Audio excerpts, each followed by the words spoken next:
இந்த திராவிட முன்னேற்ற கழகத்தை பார்த்து ஒன்றே ஒன்று கேட்கின்றேன். இந்த திணிப்பை கண்டிக்கின்ற அருகதை ஒருவேளை நடந்ததுனா கூட அதை கண்டிக்கின்ற அருகதை திராவிட முன்னேற்ற கழகம் இருக்கின்றதா? முதல்ல நீங்க தமிழாக்கணும். தமிழ்நாட்டில் தமிழுக்காக பேசுகின்ற அருகதை திராவிட முன்னேற்ற கழகத்தில் இருக்கின்றதா என்று கேட்கின்றேன்.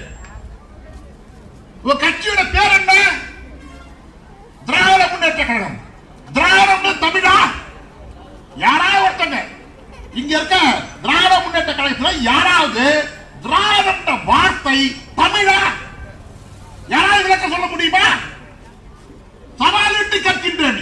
எந்த பொது மேடையில் வேண்டாலும் தமிழகம் முழுக்கல்ல, இந்தியா முழுக்கல்ல, உலகத்தில் எங்க கூட வரேன் செய்ய தயார்.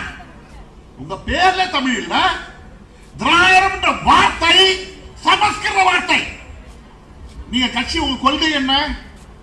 இந்தி எதிர்ப்பு, சமஸ்கிருத எதிர்ப்பு, பிராமண எதிர்ப்பு. ஏயா சமஸ்கிருத கட்சி பேர்ல வச்சிருக்கீங்க, உங்களுக்கு இந்தியருக்கு தின்ன அணுகது இருக்குன்னு கேட்கிறேன். முதல்ல உங்க கட்சி பேரை தமிழ்ல உங்களால் சொல்ல முடியுமா? நான் சவாலிட்டு கேட்கின்றேன். திராவிட முன்னேற்ற கழகத்தை பார்த்து பேரை கூட தமிழ வைப்பதற்கு தகுதியற்றவர்கள். கட்சியோட பேரை கூட உங்களால் தமிழ் வைக்க முடியல. நீங்க எப்படி தமிழ்நாட்டுக்கு செய்ய போறீங்க? தமிழ் மக்கள் என்ன செய்ய போறீங்கன்னு கேட்கிறேன்.